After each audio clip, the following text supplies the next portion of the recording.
Welcome to the Iolani School podcast. I'm John Tamanaha, Director of Interactive Media, and this is our 14th episode as we continue to visit with a wide variety of people associated to Iolani School to hear their personal stories.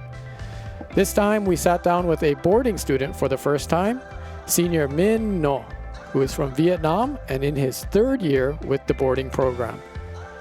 As you will hear, Minh is an extraordinary young man who has quickly contributed to Iolani School in several special ways. Of course, he provides us with an insider's perspective on the boarding program, but he also shares stories about memorable experiences with the Iolani Dramatic players and a challenging 2-week pandemic quarantine upon returning to Vietnam last spring. And listen for a couple fun surprises that we sprung on him. Thanks for downloading. Please enjoy.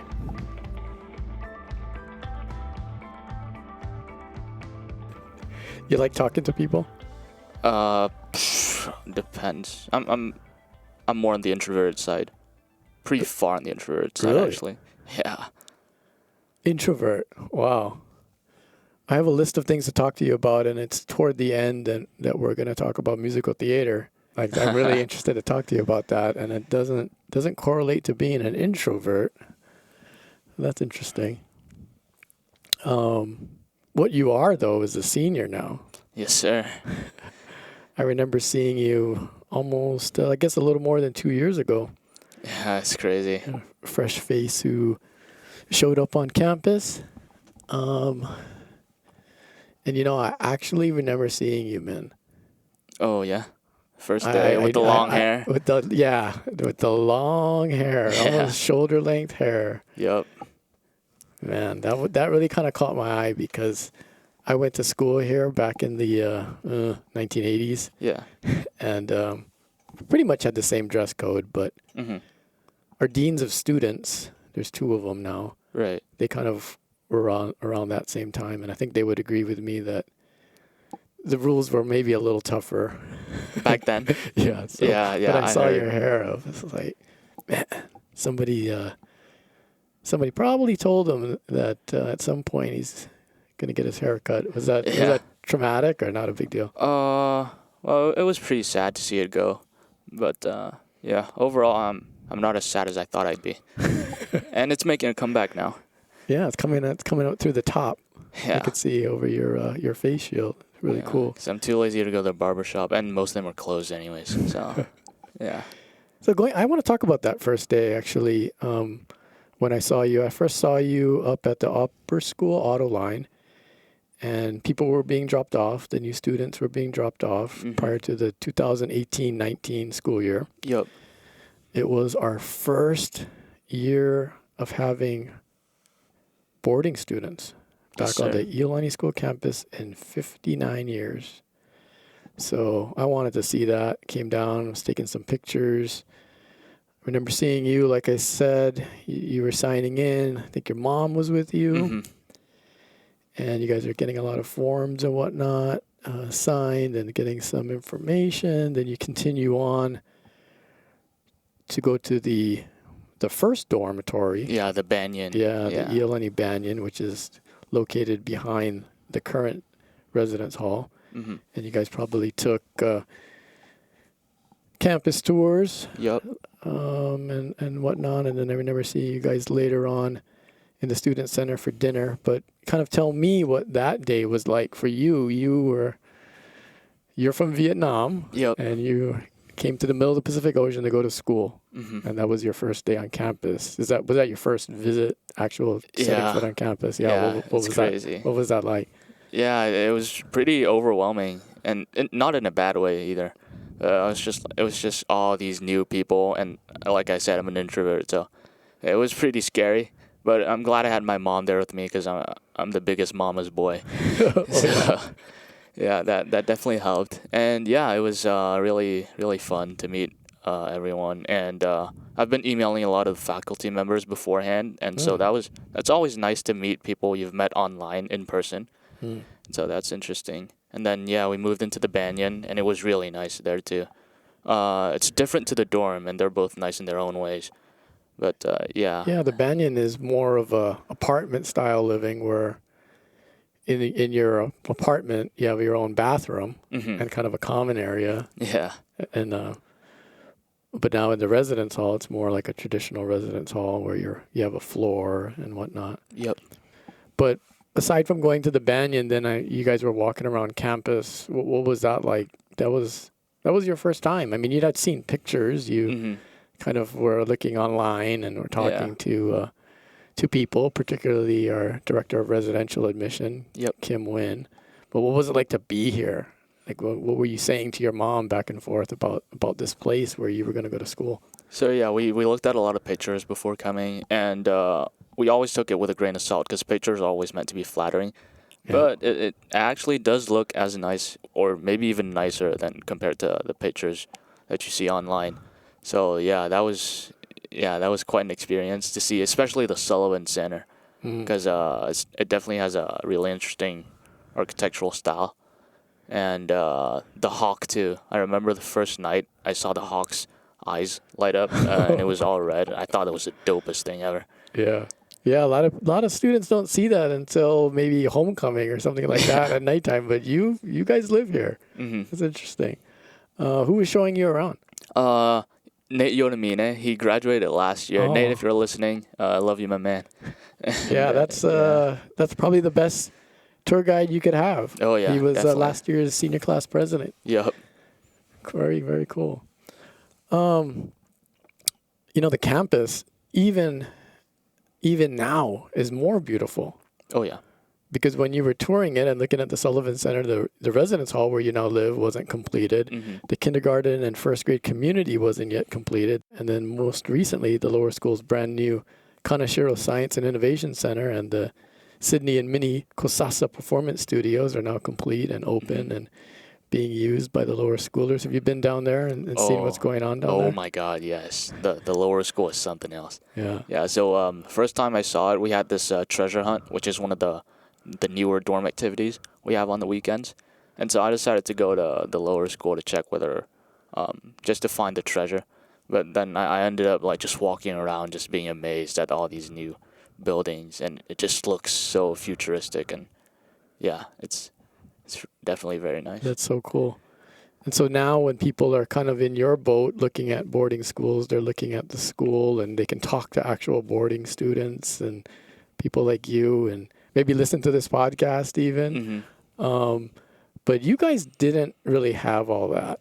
No. There wasn't videos where we're talking to the boarding students. You guys were the first cohort, and I like to kind of refer to that cohort as pioneers. Yep. You guys were uncharted territory. You guys individually took a leap of faith, I would think. For sure. You're joining a program that didn't exist. I mean, Iolani had a boarding program before, but that was 6 decades ago. Hmm. And what was that like, kind of being a pioneer, being someone who was starting something and you didn't really know what it was going to be like?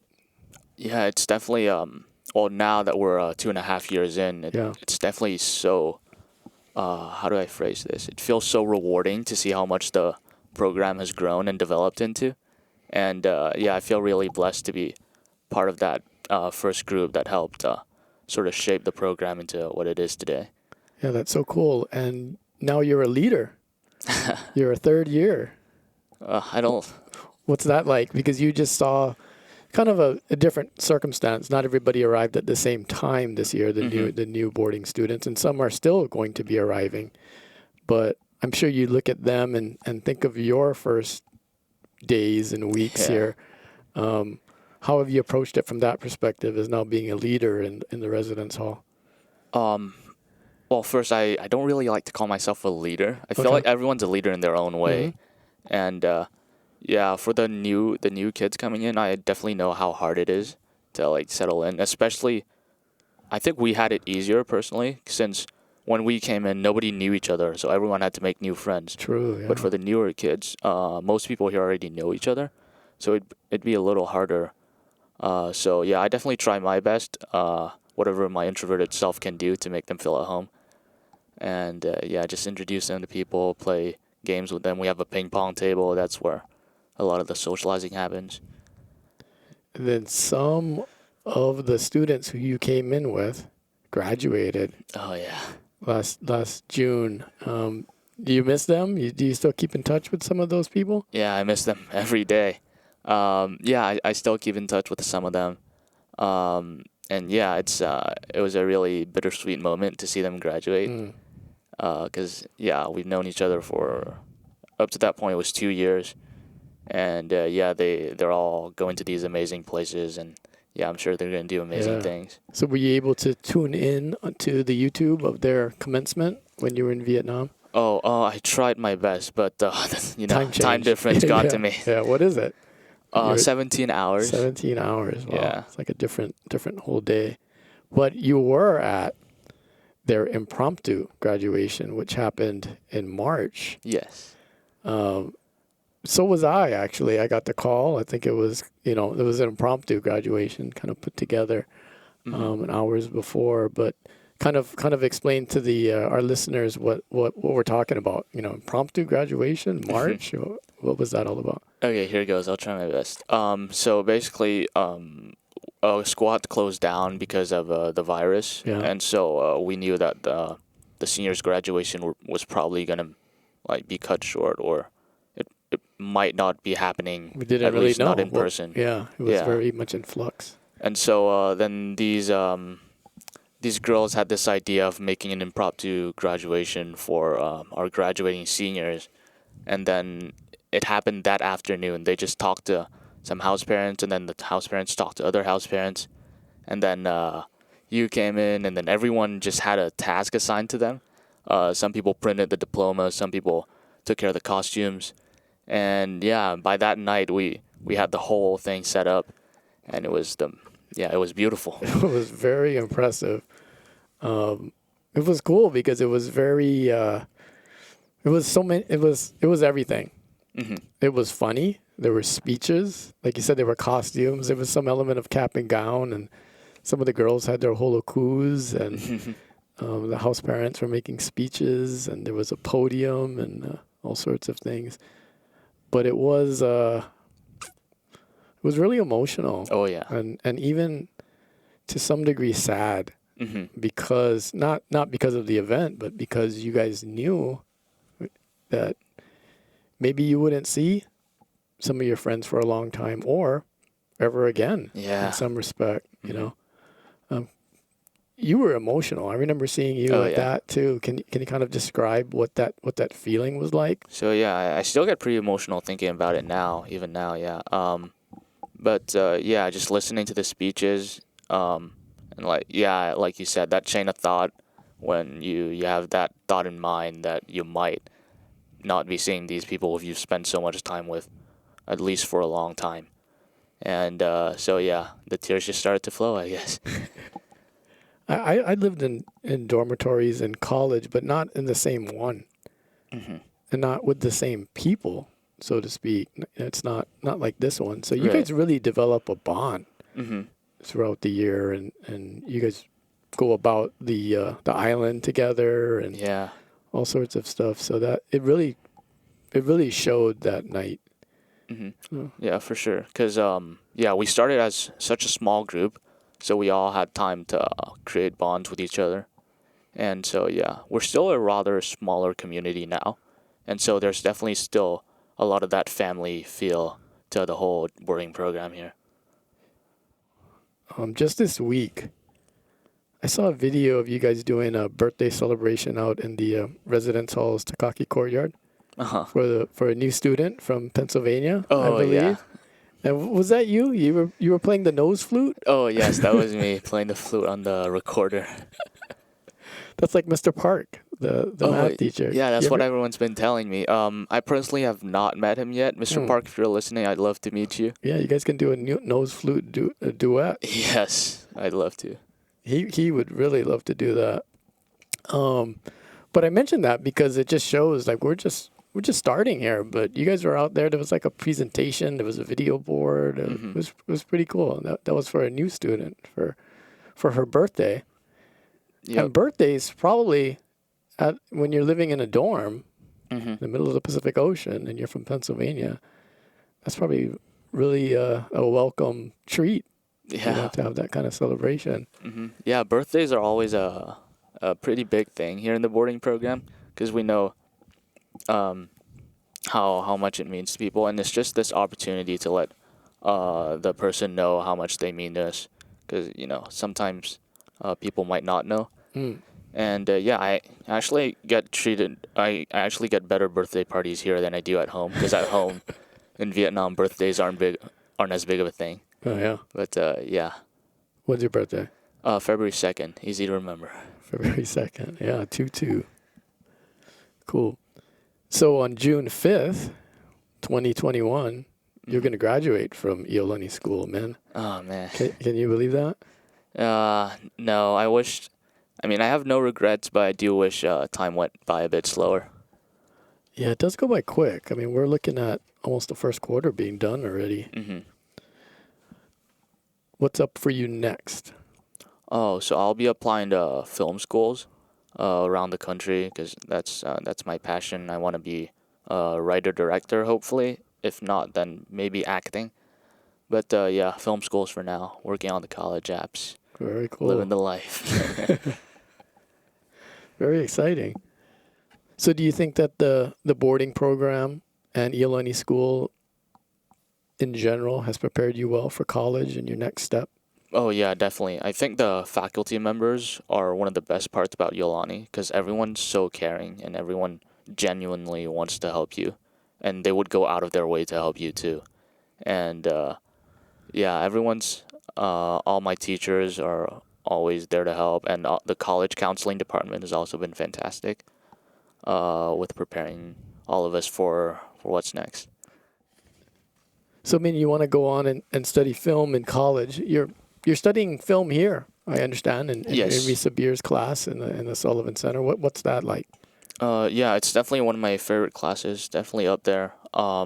This is my second year taking it, and yeah, Miss Beer is amazing, basically, and the class is very fun too. Everyone there is super supportive, and everyone's just super creative in there, and someone's always coming up with amazing ideas, crazy ideas, and yeah, it's always fun to watch each other's films, help each other out, and yeah. Cool.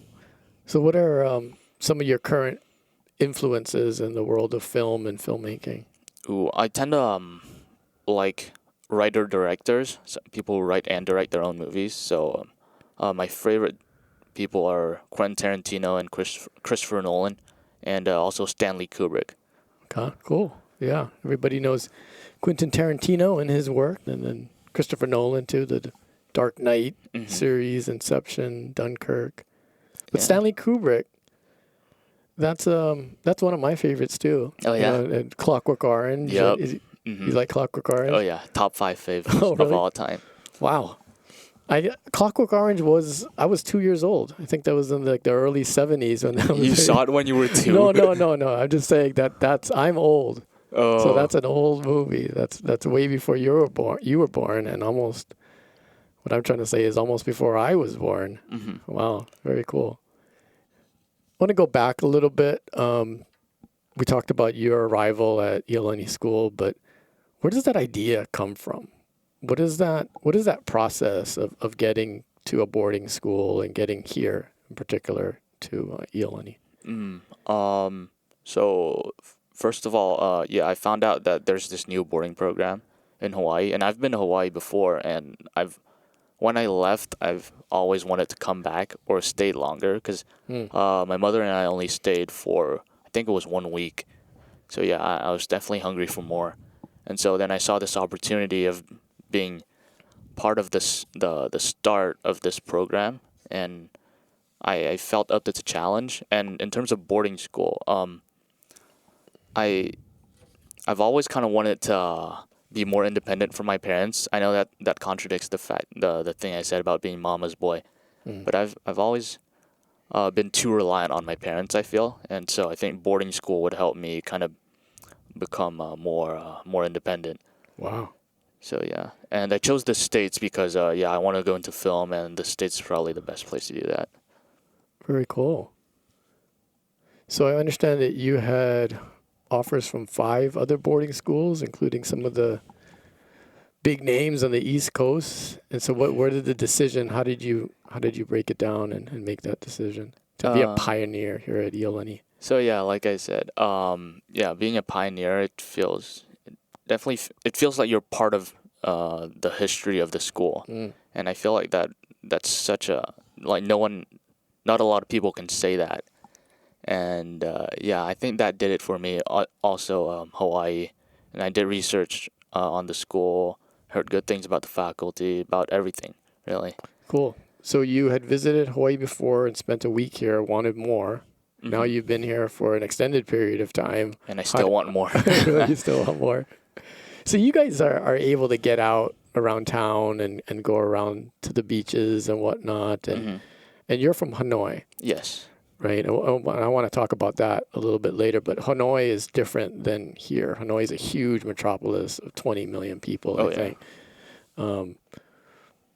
What's your favorite thing about being in Hawaii, and what causes you to want more? What are you seeing? Ooh, just the fact that there's so much you can do here, but at the same time, it feels like such a close knit community. Like it's a pretty small island. Yeah. Like most people know each other. But there's so many things you can do. You can go to the beach. You can go shopping. There's all these different activities. The food's absolutely amazing. Weather's pretty much perfect, and just all of that. Yeah, the food. There's so many different kinds of food here. How have you taken to that? I think I like all of the food, all the Hawaiian food I've tasted so far. Oh, except Kahlua pork and poi. We don't have to go there.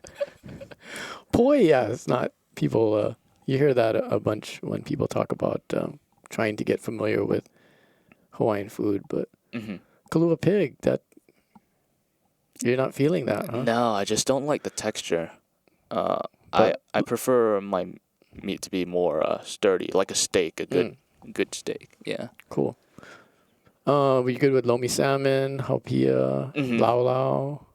Lau lau. That's another tricky one. How about the other kinds of foods that you can get here in Honolulu? I think there's everything really. Yeah. Mexican, Italian, European, any type of European, Asian. We do have Vietnamese food. We do have Vietnamese food. So I have to ask you, I love Vietnamese food, pho in particular. How are we doing here in Hawaii with the Vietnamese food? You know what? In some ways, I prefer the pho here Wow. to the pho in Vietnam because, first of all, meat in Vietnam is a lot more unsafe to consume, rare. So the meat in Vietnam always has to be like extremely cooked. So that's not ideal. And here you get just top-notch meat in the pho, and that helps a lot. In terms of broth, I do think Vietnam takes the point, but only barely. Really? Wow. Yeah. That's a good a good nod to our Vietnamese restaurants here. Is there anything that surprised you about Hawaii? I always ask people that when they come visit. I used to live on the mainland, and then they'd go and come back, and sometimes it's not what they expect, or there's something that's like, oh, Hawaii, I had this picture in my mind. And is there anything for you so far? Well, the picture in my mind before coming here was just this big. Basically, I thought everything would be centered around tourism, and it just kind of be like Vegas, but with a beach, or with some beaches, But it turns out that there's also this other side to it that feels more low key, and That's right. Exactly right. That's what people think. It's just geared toward the visitors, and a lot of it is. A lot of it has to be. Hopefully, we'll get all that geared back up sooner than later. But there's this interesting culture and its own dynamic. And what about now going to school here? Anything that has surprised you about Iolani School, its academics and the arts and athletics and all of that? The rigor of the academics is definitely quite high, but at the same time, you never feel too bad about it. Like the homework load is always quite high, but personally, I enjoy learning the majority of the stuff that I'm learning, and so that's always good. Um, what else was part of the question? Oh, athletics. I did participate in a few athletic teams, but I'm not the most athletic person ever. So I'm just gonna resort to right now I'm just resorting to weightlifting on my own, and yeah, that's been my thing for the past couple years. Cool. And yeah, we have a weight room here, which I love. And as boarding students, we can just kind of go whenever, and yeah, I kind of made it my second home here. Yeah, you guys got this whole community here. A lot of facilities. Very cool. And then I mentioned the arts, and we'll talk about that. You are active in the arts, and I'm interested to talk to you about that. But back to the academics. Mm-hmm. Has it been what you expected, what you were looking for? I think it exceeded my expectations wow. by a bit. Because where I come from, in Vietnam, well, I went to a French school in Vietnam, so it's different. But yeah, I never enjoyed learning as much back in the day, and so I didn't expect to be enjoying learning when I first came here, or I did, but not as much as I Oh, actually ended up enjoying you going to wanted school. you wanted to learn, you want to go on to film school, but now you're learning and you're finding you enjoy it more than you Mm-hmm. expected. Wow, Yeah. that's really cool. That's awesome. Yeah, I think this is kind of a hidden gem. Mm-hmm. The Iolani School and the boarding program, and it's you can get a top-notch high school education, Yeah, for sure. just like among the best in the country and in the world, in this setting Mm-hmm. in Honolulu, Hawaii. It's a wonderful opportunity for people. Don't always have to go to the East Coast or the West Coast. Yeah, you can come right here in Hawaii. And many people do. Many students do. And so you live in this community of 74 people. Mm-hmm. They're not all here yet, but that's where we're at right now in terms of numbers. And they're from all over the world. Like, what is that like for you guys in there? Although we're all from all over the world, I think everyone, yeah, there never feels like there's that. I never feel like that separates anyone from one another. But at the same time, we also always talk about like how, basically just cool things about our culture and like compare and contrast. Yeah, it must be really interesting. Yeah, definitely. Yeah, you all, in addition to learning at school, you also learn in the dorm. Yeah, that's what I'm trying to say. We currently have 74 boarding students. 9 graduated last year. And since the 2018-19 school year, when you that first cohort joined us, the students have come to us internationally with ties to China, Hong Kong, India, Japan, Mexico, the Philippines, Russia, Singapore, South Korea, Taiwan, Turkey, Canada, France, and of course Vietnam. Mm-hmm. And domestically from Arizona, California, New York, Pennsylvania, Washington, Illinois, and American Samoa. And from the neighboring islands, the Big Island of Hawaii, Kauai, Molokai, and Maui. Wow. That's a lot of names. It's a lot of places, a lot of names, a lot of faces. That's got to be really, like you well stated. No, you don't just learn in the classroom; you learn in the dorm as well. Yep. What kind of questions do teenagers ask each other about their cultures or where they're from? I don't think we like directly just ask. I think just whenever something comes up, someone would go, "Oh wow, back in my country we didn't have that," or "Back in my country we did it this way or that way." And so, Min, your roommate this year is Braulio, who's from Mexico. Another wonderful gentleman who I've gotten to know a little bit. What's it like hanging out with Braulio? Yeah, we've been close since last year when we weren't roommates yet, and yeah, it's very interesting because I'm taking Spanish and he's taking French, and so we kind of learn from each other too. Are you guys tutoring each other, or I wouldn't do say you tutoring. speak in the language just to kind of practice? Oh, that's really cool. Yeah, sometimes like out in the open, we kind of speak in one of the two. Just like it feels cool to have your own secret underground language going on. And in the residence hall itself, you live in your roommate is Braulio. You guys have a pod.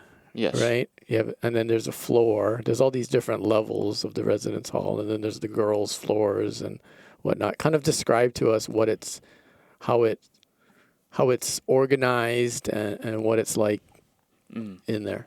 So the building is consisted of 5 floors. The first floor is a common space. We have a ping pong table down there. We have a TV down there. We have couches. We have a sundry with a food and games that you can play. Laundry area, which we don't use anymore. Really? Yeah. We actually have this new laundry service where we send our laundry to them, and then they send it back to us, all folded, which is nice. And so yeah, and then the second and fourth floor are boys' floors, and then the third and fifth floor are girls' floors. And each floor is divided into 4 pods. Usually divided up by grade, and we have a bathroom with 6 bathroom stalls. Am I going too much into detail? No, it's good. Yeah, nobody gets to go in there really. Very few people. So, yeah, tell us about it. Yeah, and then each pod has either 3 or 4 rooms, and each room has, well, for the most part, have 2 people. It's cool. And then, so there's study areas and computers. Oh yeah, those 2. And each floor has a common room and a TV. Usually there's either an Xbox or a PS4 plugged into the TV. And there's a study room with 4 computers. And like a little kitchenette, is that what you call it? Like, there's a sink and a coffee machine, and there's microwaves and a mini fridge in pods now, which is nice. Oh, really? Last time I was in there, you had the big fridge in the common area. Oh, yeah, we still have that one, but we also have a mini fridge in each pod. Very cool. And for 9th and 10th graders, you gotta go to bed at 10:30, and then for the upperclassmen, it's 11. Well, that's lights out. I mean, if you have work, you can still stay up. If you want to chat, you can still stay up, but you just gotta be quiet so everyone else can sleep. And yeah, you have to kind of study it with a desk lamp or something. If you're yeah, you do a lot of that. Nowadays, yeah. Back in the day, I used to value my sleep way too much, and my workload wasn't as heavy, because I also have the college application added to my workload now. So yeah, more work to do. You have any fun stories about what's going on in the residence hall with your friends? Anything you can share? What kind of fun stories are we? I don't know. Looking at? I'm just trying to get a sense of how you guys spend your free time. So right now, we can't go outside or we can, but it's quite restrictive. The amount of places we can go off campus. And so in the weekends, my friends and I, the most recent thing we've been doing is skating around campus. That's pretty nice. Skateboarding, yeah. What else? There's also all these kind of different activities that our house parents and heads of houses set up during the weekends. So yeah, those are very fun. We also have this little competition going on between the floors, just for funsies. And yeah, the floors compete against each other at games or even filmmaking. And the floors that get the most points will have prizes, either a floor dinner or something else. Wow, your guys have an advantage having you, a filmmaker, on their team, right?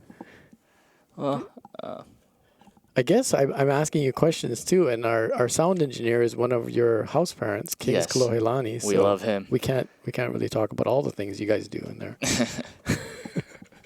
Look, now he's looking at us. But I see you guys coming out of the residence hall in the morning, and like, wow, like maybe they just woke up.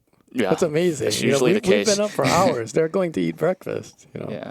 We ate breakfast 90 minutes ago. Mm-hmm. Yeah, I don't get how you guys do it, waking up so early. Some people wake up at what, 3, 4, and then, geez, I love my sleep way too much for that. It's all the price that people pay to go to Iolani school. That's you got to do what you got to do. Before I forget, I got to ask you about Vietnam and what it's like to live there. I've never been there. As I mentioned earlier, you're from Hanoi. Mm-hmm. It's a big city. What's it like there? Is there seasons? Hawaii kind of, our climate is somewhat consistent. In Vietnam, it either gets really hot or really cold. Really? Yeah, it's quite humid there. Compared to Hawaii, it's definitely very different. First of all, we're very densely populated, so traffic's always an issue. We also have less things we can do, less fun activities. Yeah, it's also an interesting place to be. Yeah. Food's good, people are nice, and weather's decent. Although I just said it's like two extremes most of the time, but then yeah. kind of in the middle, it's kind of nice when we're not at the extremes. Yeah, sorta. Cool. What's it like to be in school in Vietnam versus the United States and Hawaii? So I went to a French school in Vietnam.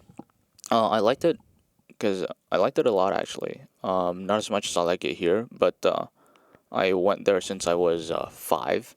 Wow. And so I grew up with all the other students there. And so when I left the place, that was also really sad because, I grew up with those people. It was also an interesting place. So you went to a French-speaking school since you were 5 years old. Then you came here when you were a sophomore, so what, 15 years old? 15. So for 10 years, you're at a French-speaking school, and your native language at home is Vietnamese. Yep. That in itself is, that's impressive to me. But you came and applied to and got into and are studying at an English-speaking school. Mm-hmm. And as I understand it, this just blows me away. You pretty much largely learned English on your own. Is that true? Yes, for the most part. I mean, my old school did have English classes, but they were more at the beginner's level. Yeah, they teach you the basic sentence formation and basic vocabulary. But most of the English I did learn was it wasn't even voluntary, or it wasn't even intentionally done. Because I was just playing video games and I was just watching a lot of movies with subtitles and TV shows in English, and eventually it just kind of clicked. You pick it up eventually as you do all that stuff for a lot of years. Do you think you have a natural wiring in you that you're a linguist? Like you can watch a TV and see the subtitles and connect what they're saying, and because this is amazing. You speak how many languages fluently? Only 3 fluently. I'm learning Spanish here. I guess I'm getting there, but I'm not sure. And I also did 3 years Latin back in my old school. I can also sing a couple songs in Chinese and Russian, but I guess that doesn't really count. Wow. So, Min, back to English though. English to me is difficult. I mean, I've studied it my whole life. I have a creative writing degree from USC.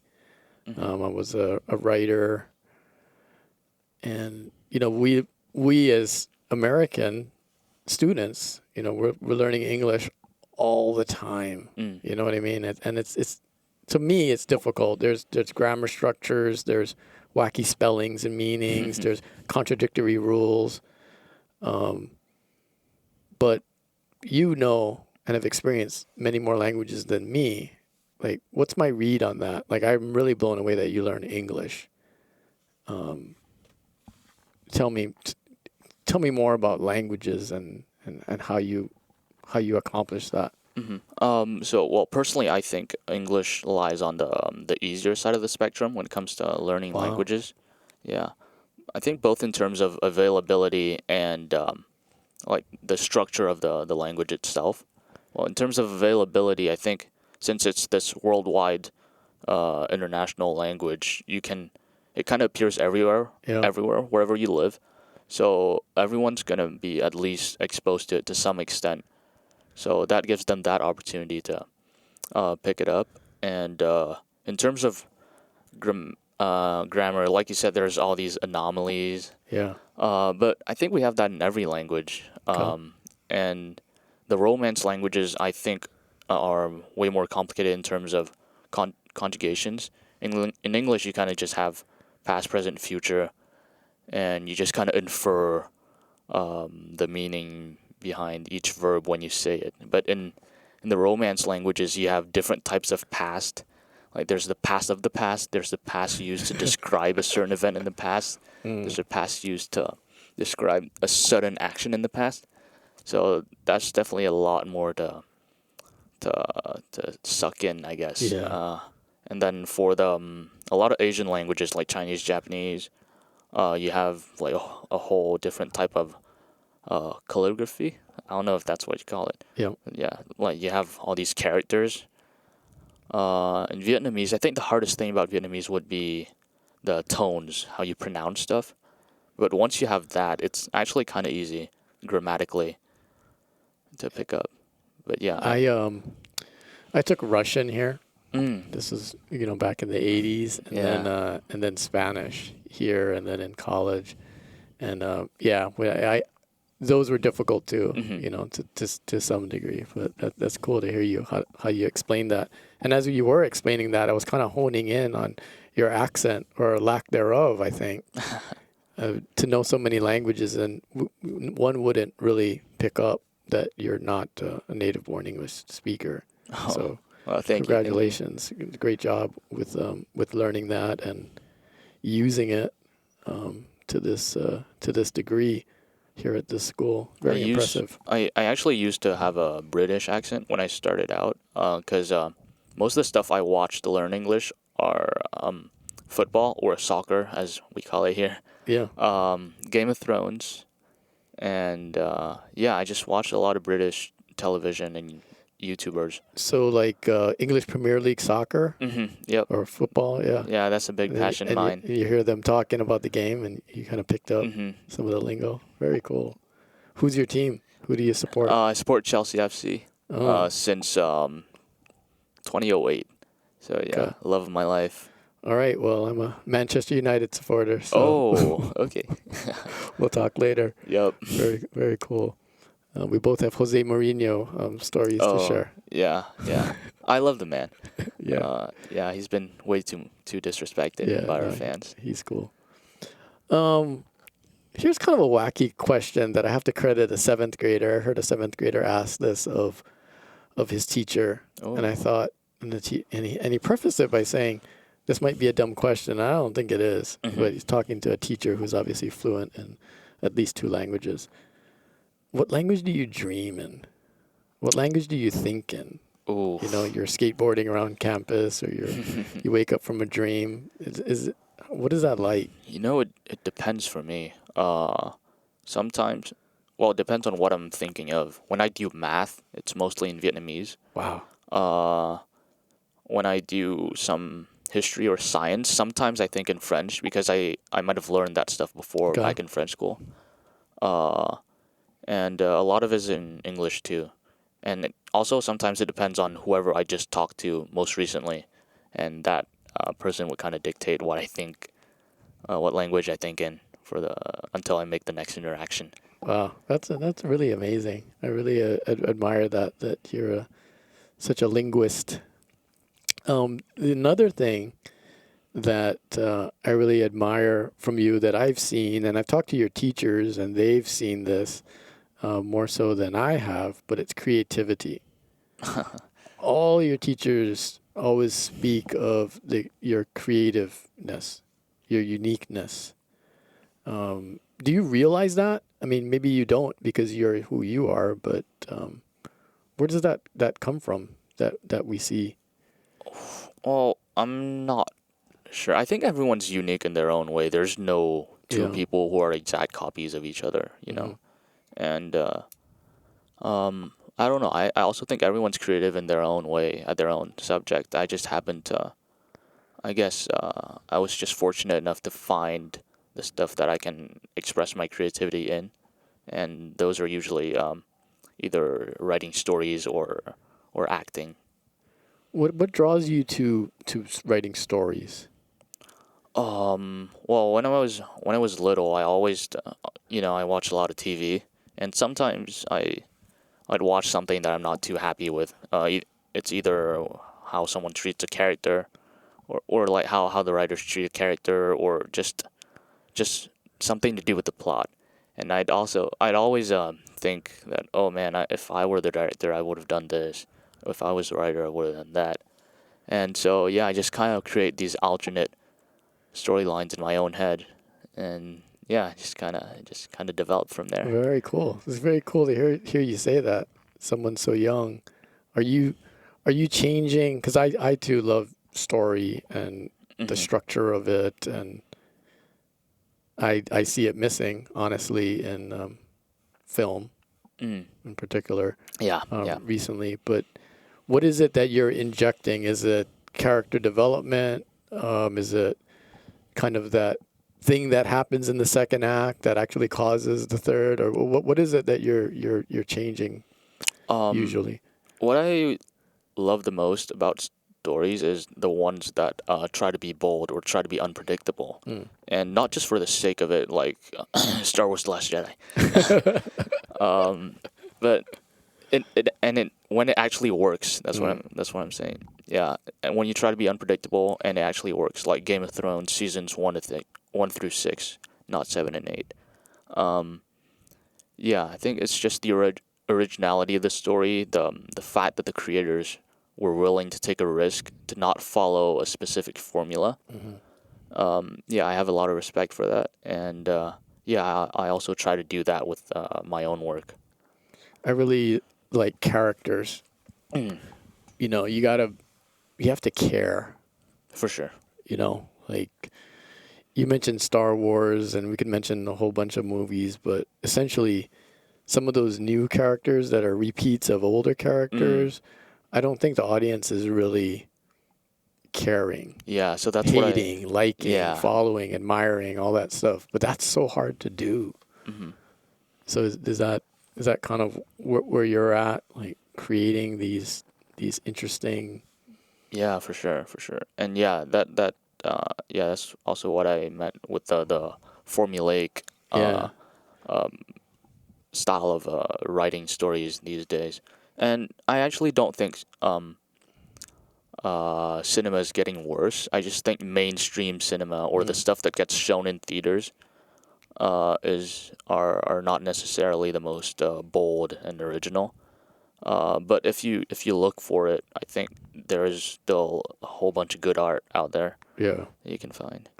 yeah. When you go to film school, you'll learn about that. Like people got to make money, and that commercialism Hmm. is kind of in one corner, and then there's the art and the storytelling, and unfortunately, Yeah. they're a bit separate. I mean, yeah, and at the same time, this is just our opinion, and they're making a lot of money from it because Yeah, a lot of people like watching it. And if eventually the wide audience starts getting bored of these formulas, we'll get some sort of revolution, like we did. I think it was the 70s or 80s with like Coppola, Scorsese. yeah. Yeah.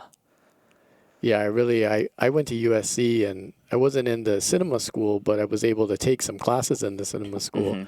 and yeah, it was really fascinating to dive into, those different kind of eras in film, and why they happen the way they unfolded, and it's really, really fascinating. I think you're really going to enjoy getting into all of that.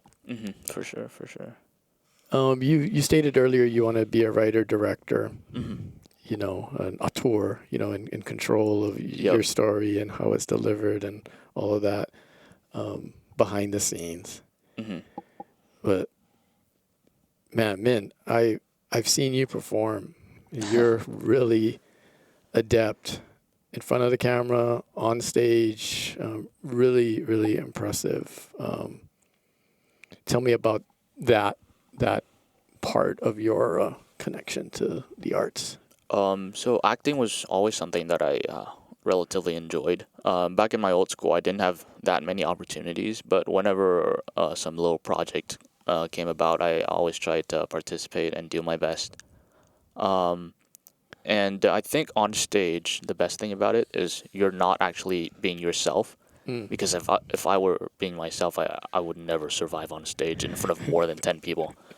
And so, yeah, that allows me to actually be in front of people and do something that I enjoy. And just be someone else, just let loose. And, yeah, just show them a good time. The first time I saw you on stage was about a year ago in The Three Musketeers. You were the Weasley sidekick of Cardinal Richelieu, the Rochefort. Yes. That was awesome, and the Cardinal was played by Sarp, who graduated in June, but he's from Turkey and he was in the boarding program. But you guys made a wonderful dastardly duo. Very, very, very funny. Very impressive. So tell me a little bit about Rochefort and his character and what you brought to it. So I think Rochefort is this comedic relief of the play. Maybe that to some extent he was intended to be that way, but I tried when I read the script. That's how I envisioned it, and that's how I tried my best to make it that way. He's the sidekick to the main villain of the play, and he always gets mistreated by the main villain. And gets choked. Yeah, choked. That's one of the main things the audience loved. I feel like. No, the way you played it, you know, I think that's kind of the basis of my question. You know, you played it your way and had an impact. It was very cool. Was that a lot of fun playing him? Oh my God, yeah. I had a blast throughout the whole process. There was also such a family feel to the whole theater program, or IDP as we call it here. And yeah, everyone's super nice. Like, that was my first show here. And I didn't know most of the people because, yeah, like I said, I'm super introverted. So even though I've been at the school for 1 year, I still haven't talked to that many people in the program before. But they were all super welcoming. And yeah, people would just start conversations with you about a certain scene or just about something random. And yeah, that just makes you feel really good. Yeah, that was a fun production. Yeah. I thought that was really well done. It was done in Cito Hall, so it was minimal sets, but you guys, your characters really brought it to life. It was a great job. And then there was the spring musical, the big spring musical in Hawaii Theater, and that was The Drowsy Chaperone, and you played Adolfo, which was incredible. Thank you. And the people who saw it know what I'm talking about. And if you didn't see it, just hard to explain. You know, you're playing Latin lover, Lothario. Yes, right? that's what they call it. Again, the comic relief. But Min, I mean, capital W, capital O, capital W. I mean, it was a wow performance. Very few people are familiar with The Drowsy Chaperone. Right. That's the first time I saw it, and I saw it 3 times and enjoyed it immensely. Wow. But my goodness, just stealing those scenes and your comedic timing and your physicality was so awesome. Oh, thank you. And the accent. And so when sound engineer of the Iolani School podcast is the same guy as the sound engineer for the Drowsy Chaperone. We can ask him to pull a clip so that our audience can hear what Adolfo sounded like. Oh. So here's a little piece that we can listen into. Oh, when will love come crashing through my door? Look who it is. It's Adolfo, come to seduce the bride. I am Adolfo. Now, while you're listening to this part, try not to think about the poodles. I am Adolfo, and you are bride. No, I am not. What? This is bridal suite. You are the only one here. Therefore, you must be bride. Interesting argument, but I'm afraid you are a moron. What? Me? No. Bride. Perhaps I could take a message. Yes, very good. That was you working with Logan Harita. There you could hear him for a little bit as the man in the chair, one of your fellow now seniors. Mm-hmm. And then Logan is, I guess we should say the Drowsy Chaperone is about Logan's character talking about his favorite musical. Which is the Drowsy Chaperone. Which is the Drowsy Chaperone, which is a mythical musical. And the other voice you heard in there was Julia Kennedy of Class of 20, who graduated in June. And she played the role of the Drowsy Chaperone. And she's awesome.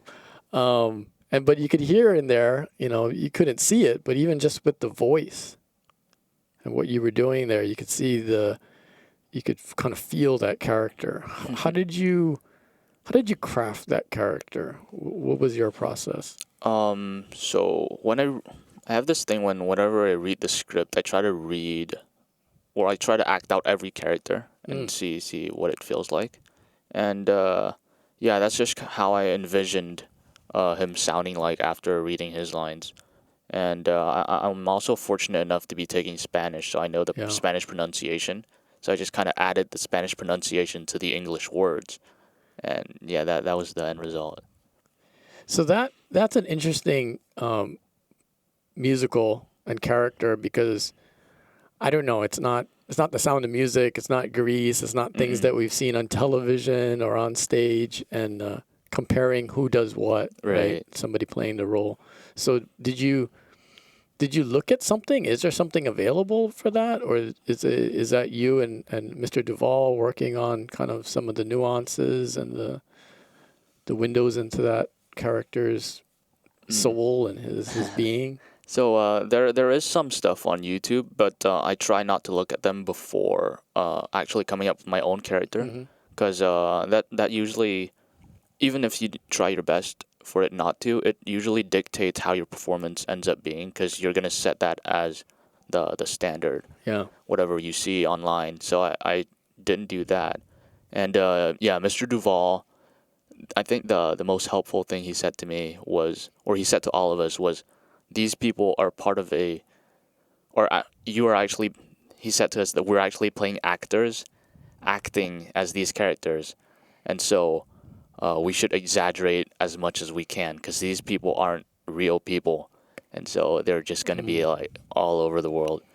I took that to heart, and I just tried my best to be as ludicrous as possible. That's brilliant direction, because basically he's saying these people they're 2 levels away from reality. So go for it. So yeah. And I asked that question because it seems so natural to you to some degree. Like talking to you here, I don't see Adolfo, right? But on the stage, that seemed to come so naturally to you. So it seemed like you had you completely bought into who that was. And kind of the thing I was thinking about it's a total just a departure from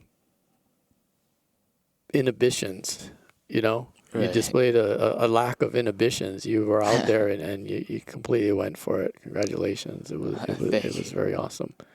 Tell me about Mr. Duvall.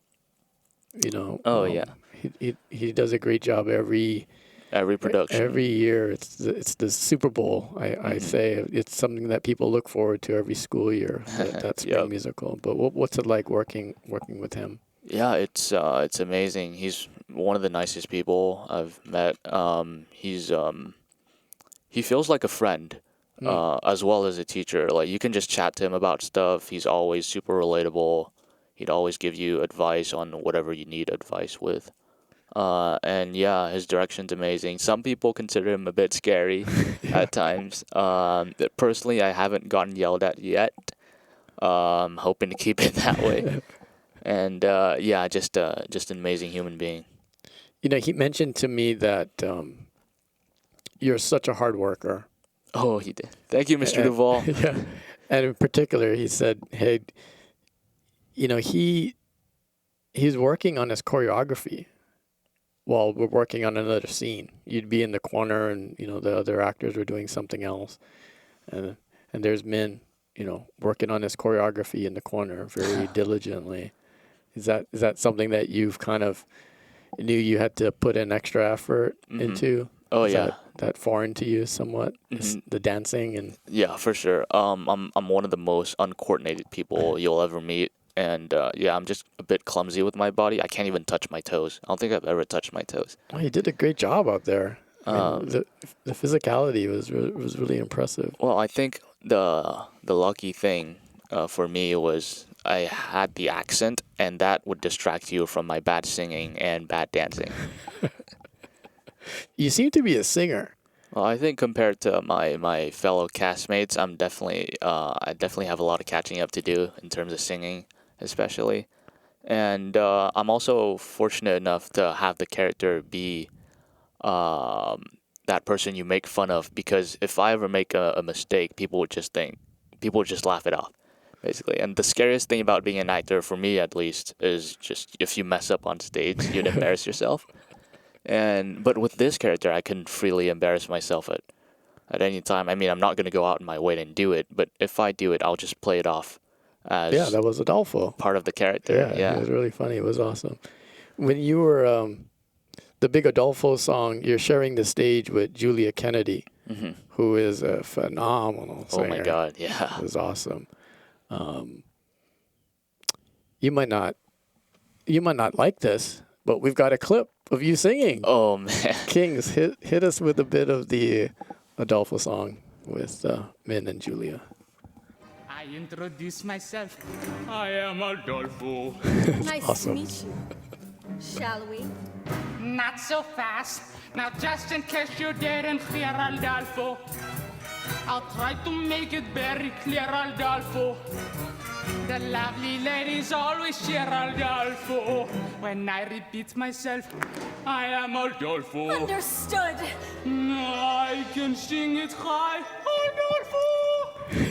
I can sing it low, Adolfo. I can sing it very fast. I can sing it very slowly. I do it right now, but it would take hours. Now, let us see if you can remember my name. I'll give it a shot. Now, who's the fellow that you see? Adolfo. And how should you refer to me? Adolfo. And who is it I'll always be? Adolfo. Now say it proudly. You are Adolfo.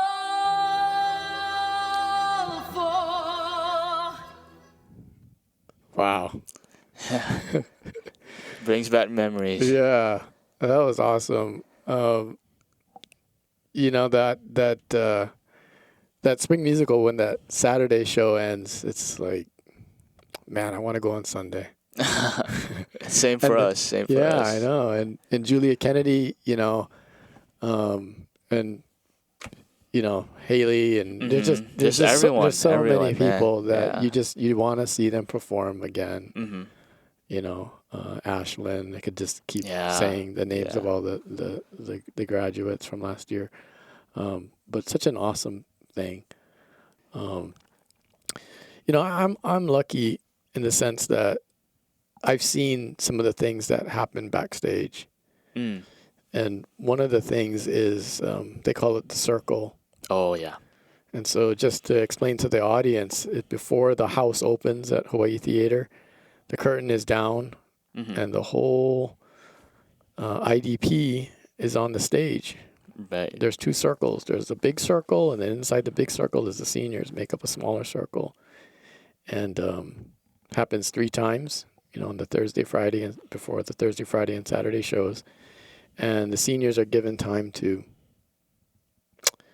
bare their soul and to talk and to thank people. It's really, really emotional and really cool. And oh man, definitely. I'm back there to take pictures, and you get some really cool pictures. But I'm also worried about makeup and all the tears, all the hugging and the costumes. But tell me about that from your perspective, being in the outside circle and also anticipating being on the inside circle. Yeah, I mean, like you said, it's a super emotional thing, and it just shows how amazing the culture is in that community. Like the fact that we all care so much about each other, and we're giving seniors the time to say their farewells to the stage, to everyone, and it's just this really bittersweet moment. It's like graduation. Yeah, it really is super cool.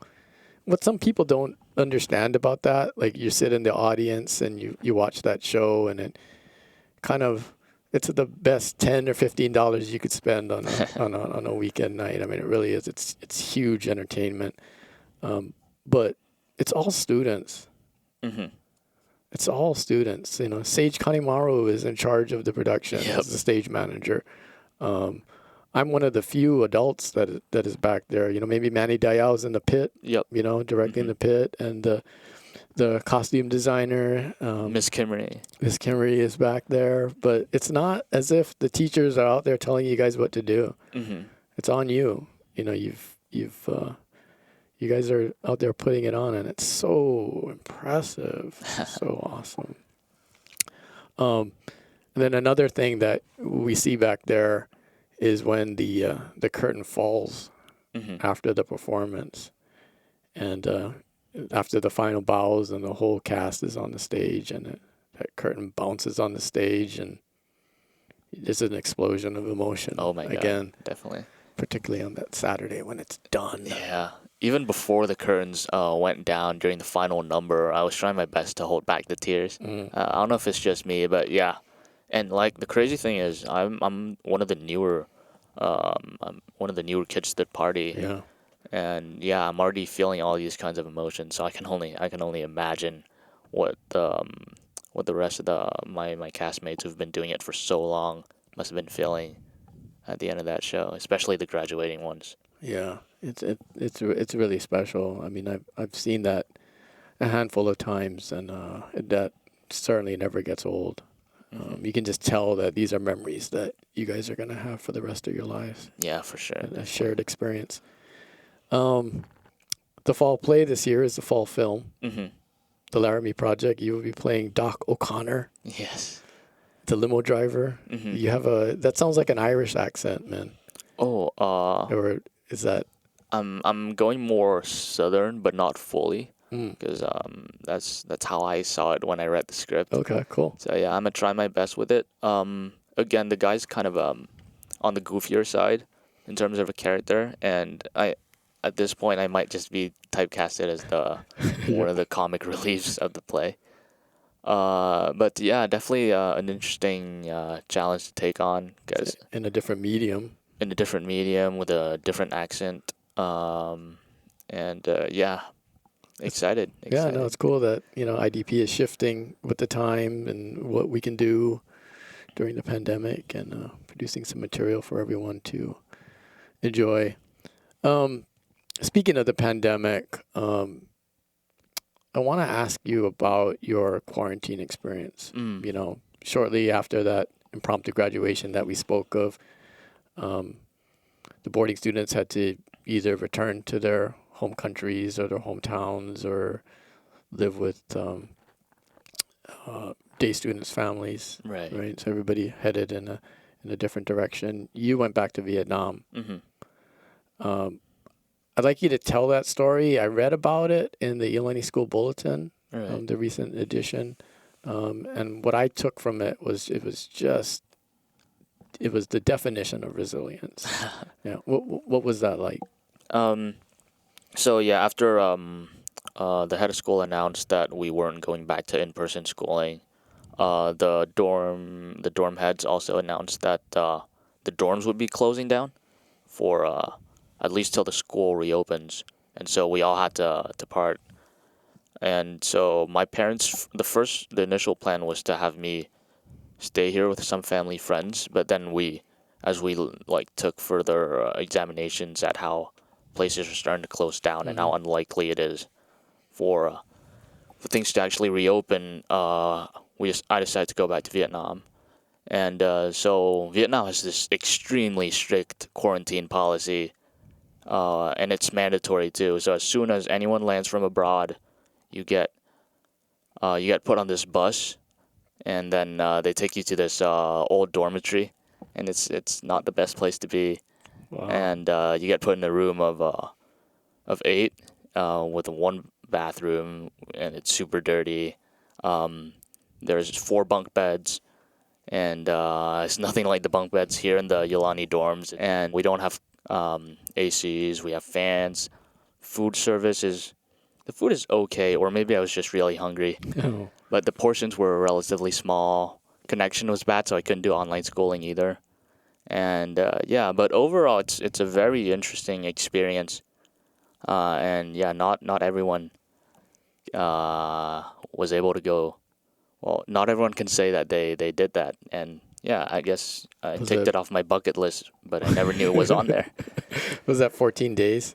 Yes, that was 14 days. Although the last day, it was 14 and a half because they delayed, or our test results were delayed. And then I remember our entire room freaking out and being so mad because we just wanted out of there.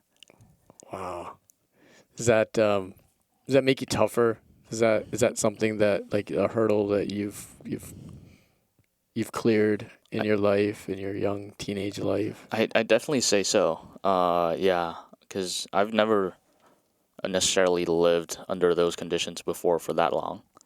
And yeah, it was. I definitely think that I matured a bit from that. And I'm pretty proud of myself. Yeah, you should If be. I That may was say so. awesome. And their school was going on for some of those days. Mm. And you mentioned the connection. So how did you keep up? What happened there with regard to school, distance learning? Oh, so Wi-Fi connection was really bad there, so I couldn't do much since most of the schoolwork was online, and so I could email my teachers, and I told all of them about my situation, and I'm so grateful that they were all so supportive, and they were also understanding of the situation, and they all allowed me to catch up with the class later when I came back home. Very cool. And the whole community too, my friends online, they were all checking on me, and yeah, I'm really thankful for the community. That helped you through it. Yep. Kind of those messages of Yeah, encouragement. would have gone crazy without them. That's awesome. And then for your senior year, you came back to Hawaii, and then you'd have to quarantine, probably under much different type circumstances, I would imagine. But you had to do 14 days here at the hotel in Waikiki. What was that like? So yeah, it was a major step up, maybe even a couple major steps up. Somewhat enjoyable. Very enjoyable. It was 7 days, but it felt like 4. Oh, 7 days. Okay. Yeah. And yeah, the hotel was really nice. Miss Kim, the director, the director of admissions, stayed with us in the hotel, and she was so nice and so helpful as always. She was your not drowsy chaperone for those weeks. Yeah. Yeah, for sure. And yeah, whenever we needed anything, she would just go and get it for us. And yeah, I couldn't be more thankful. And the whole experience was great. Going to school at a hotel like laying on the comfy hotel bed. Yeah, living the dream. And now you're back here in the residence hall, and now for a couple weeks back to some in-person schooling, right, on campus. Well, you're always on campus. Yeah. But how's that going? Is it? At first I missed online, but yeah, it feels great now again. Cool. Yeah, getting to see everyone, teachers, day students, and yeah, just seeing people on campus again. Yeah, class of 2021 together, kind of split up. You guys got that on the Sullivan Center area and that tent area. Yeah, so hopefully looking forward to a good senior year. And thank you for the time. Thank you so much for having me. Yeah, and I'm really looking forward to what happens in your senior year for you all, for all of us, for the students, the faculty, the staff, and for you, like in the future. You know, we're gonna keep an eye on you. You're a talented, unique individual. You've got big things ahead of you this year and in the future. So, thank you. Best wishes, Min, and thanks again for the time. I know you're a busy bee here at Iolani School, involved in so many things. But congratulations on getting through everything, getting back here, and yeah, we're really looking forward to seeing what's ahead. Yeah, thank you so much. Yeah, this was really fun. Cool. Take care. All right, you too. Thank you.